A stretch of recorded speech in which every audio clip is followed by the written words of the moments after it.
I guess, Ty, I know you had 5 rebounds in the first 5 minutes. Is there anything in particular about the beginning of games that allows you to be able to have kind of the impact you do in those moments? No, I think it's just what the game gives to us. Just steadily crashing the glass and just playing hard.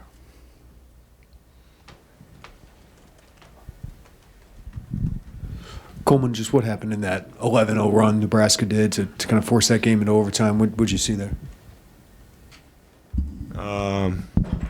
I think we just got like a little out of whack offensively, just like not much movement, and we had to shoot some tough shots that didn't go in, and then defensively they hit some tough shots coming down the court. You know, Tominaga's a great player, great shooter. You know, they hit some tough shots, got to the rim, got fouled a little bit, and you know, they kept competing. They didn't hang their head, so they stayed in the game. And I guess, Marcus, what was maybe the message going into overtime? Then maybe what do you feel like you guys did well enough to come out with the win? I feel like the message just kind of, stay true to ourselves. Our identity is kind of been on the glass, so we just wanted to really attack the glass, and it was key that we just didn't want to give them second chance points. I guess it's another one of these close, late games that you're starting to see more of in the Big Ten. What are you guys learning about yourselves down the stretch in critical moments of these games? I think it just goes to show the maturity of this team, like I always say, and how connected we are. We just stay together through any adversity, whether it's going good or whether it's going bad, and I think that just shows a lot about who we are as a team. I guess, Coleman, just kind of know you watch a lot of NBA basketball. Like Fred Hoiberg talked about, the offense you guys are running is just like straight NBA stuff. Why are you guys able to have success with that? And do you see kind of a similar structure there? I think just because the spacing we have, we space out shooters and then we kind of pick up on a matchup that we like. If you watch a lot of NBA games, there's just guys standing in the corner. That's what they get paid to do, shoot open shots. And it's a lot of drive and kicks. Just picking on matchups. So I think a lot of it, and a lot in the NBA, you got 1, 2, or 3 guys who get paid a lot of money to shoot a lot of shots, and then the other guys know their role and hit open shots and then play defense. So I think it's just like the spacing that we have, and we got guys like Marcus and TJ who can get downhill, and just picking on those matchups. Ty, what's the key to offensive rebounding the way you do? I think just going, honestly. If you go, it's a chance you're going to get it. Just being aggressive, not accepting blockouts. And I think it's just an effort thing, honestly. Marcus, Coleman said maybe just we're a little out of whack at the end of regulation offensively. How do you play through that? I guess, or what have you maybe learned just about ways to kind of adjust when things aren't going your way? I think when you kind of feel out of whack, it's just important to just try to put together one good possession. I think just getting the ball, switching sides of the court 3-4 times, and just everybody touching it. And then, once they get in rotation, that's a team that gets in rotation a lot. So we just kind of have to get them in rotation one time and then just keep the ball moving and play off it. We just can't let it stick.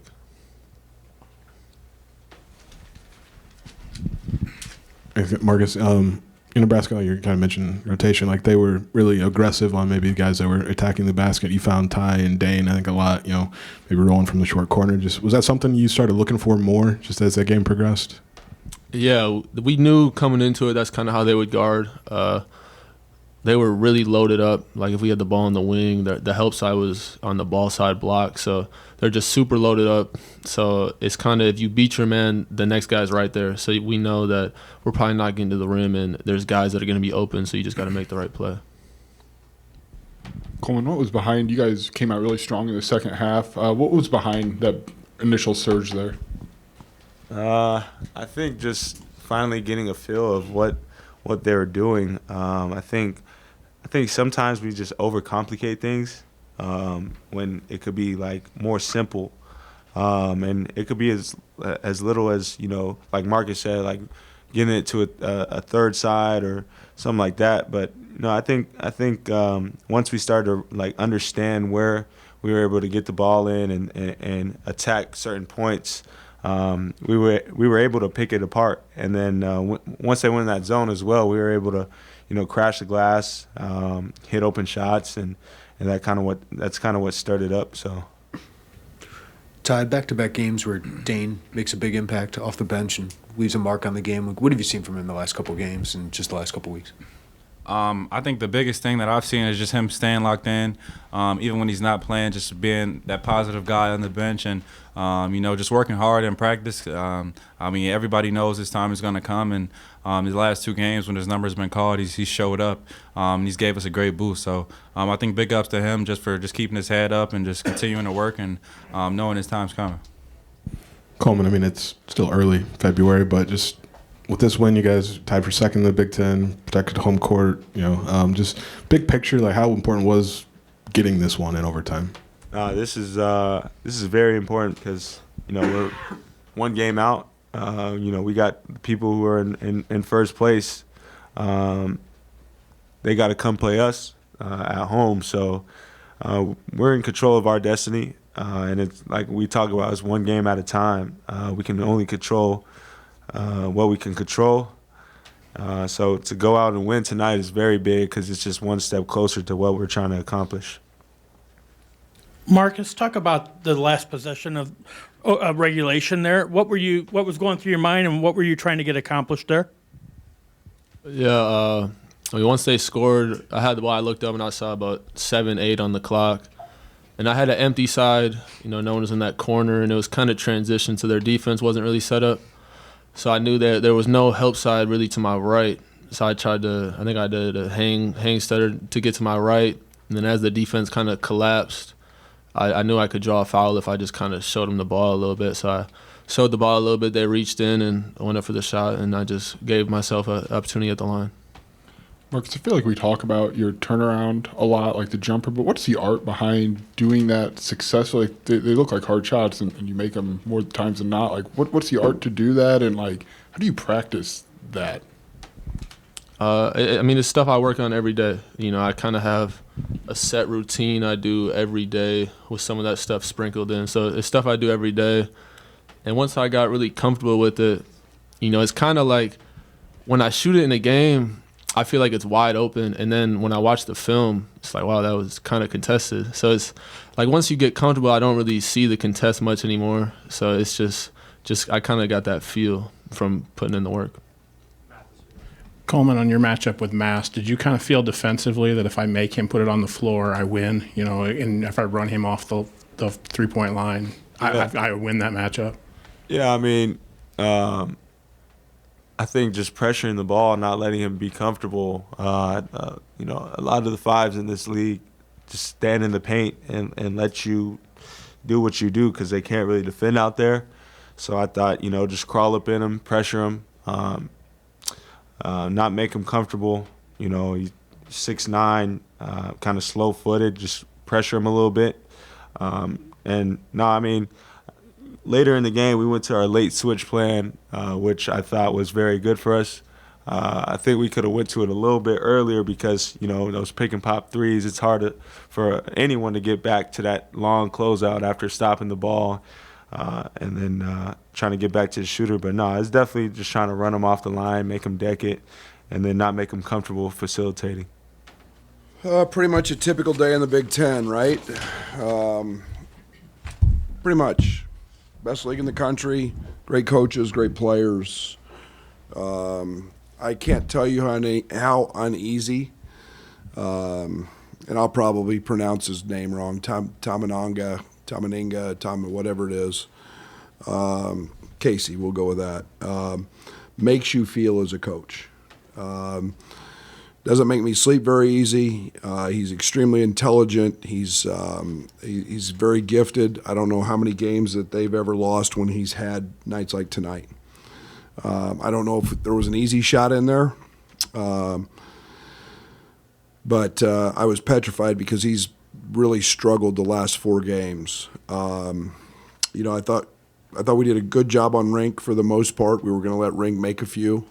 He's added another dimension to what they can do offensively. I thought we did a great job on Wilcher.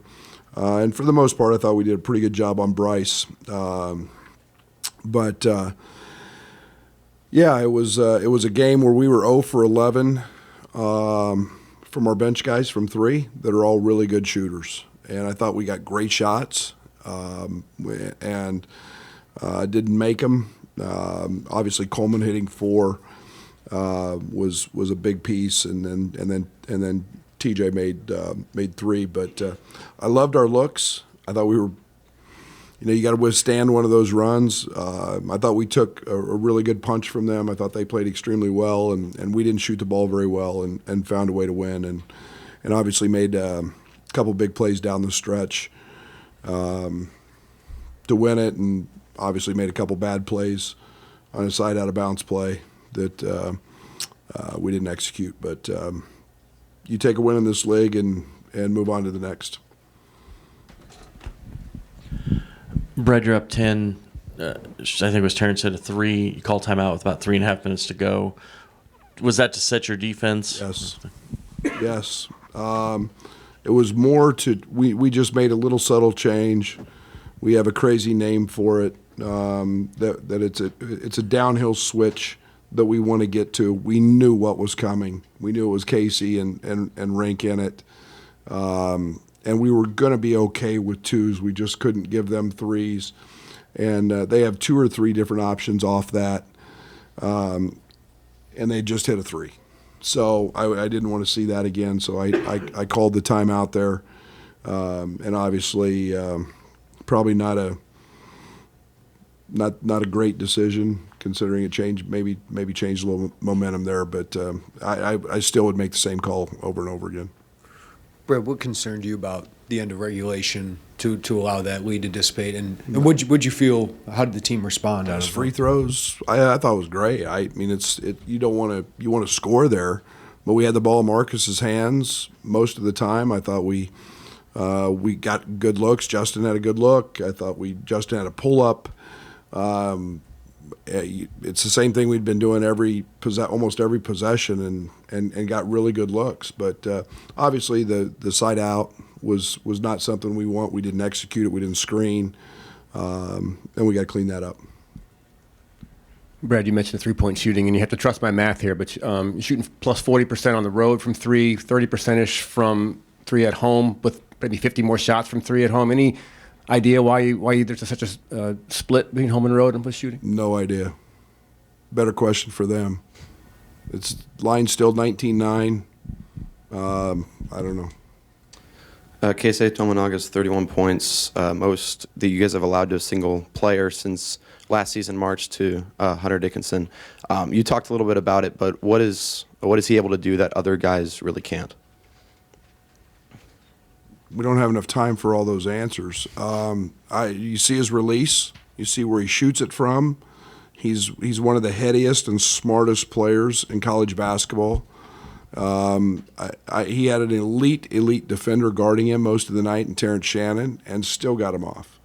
Then when you pair him, it's not just him, but when you pair him with Rank, and the thing with Casey is he gets as many 2s as he does 3s, and he's a very efficient finisher, but they can space the floor and cause problems. And tonight, those shots went down, and we were fortunate to withstand it.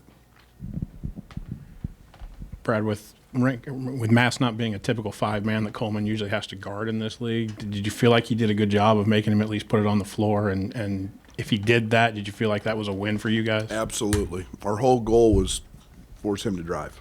Make him a driver.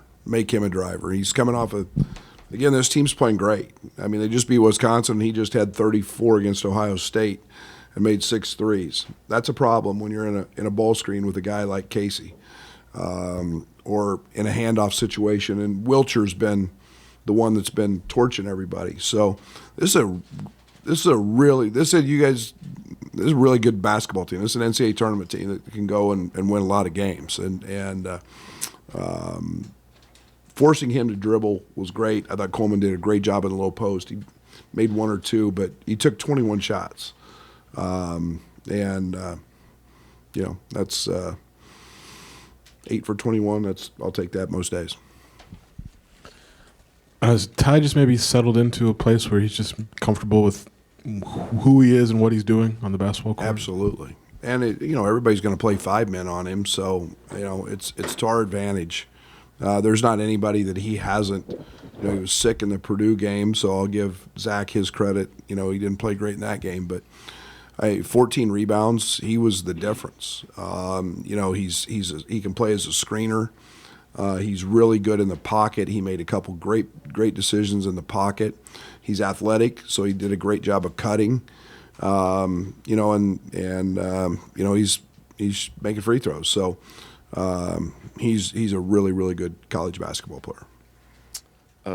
Right after Guerrier made the 3 to go up 4 in overtime, Goody was getting ready to come back into the game, and Coleman Hawkins pointed, said something, and Goody went back to the bench. I'm just curious, what was the interaction there? I have no idea what Coleman said or did. Okay. It didn't have anything to do with my decision.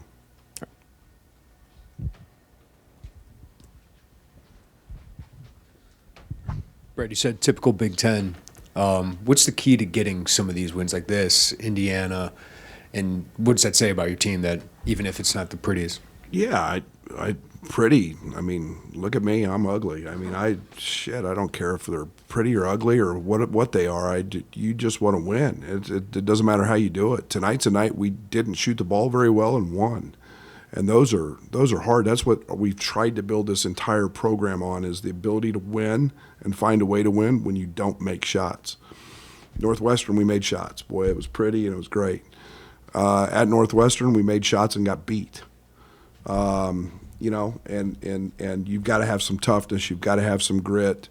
Players that aren't afraid of the moment. And I'll put the ball in Marcus DeMoss's hand with the game on the line.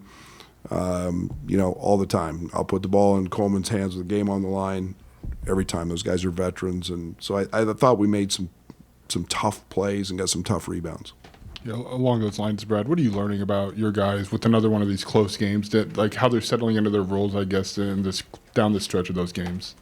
Yeah, I mean, most games played are going to be 2 possessions in this league. I mean, the coaches are great, the players are great, the atmosphere is great, and you can't be afraid of those moments. And I like where our guys are at. It's been Justin at times. It's been somebody else at different times that have made plays, and that's what you want. And when you get in postseason play, it's in the NCAA tournament. It's a lot of times a 1 or 2 possession game, and to get where we want to go, these are great learning experiences for us. I guess the way you're playing offensively doesn't always have to maybe lend itself to a bunch of assists, but I mean 18 on 29 makes today. What did you like maybe about that side of the offense? Yeah, that's what they give you. I think 44% of the shots that they give up are threes. And so you're going to have those. We knew there's a very early double help coming. Just think about if we make some threes. Just think about if we didn't, but just think about. I mean, so it's unselfish. You have to double Marcus. You have to double Ty, or they're going to score. And it's very effective. It doesn't always look the prettiest, but it's I think it's got us 4th as game tipped in offensive efficiency, so it's been pretty good. Brad, I have to ask, we just haven't seen you get a technical in a while. What kind of happened there? Nothing.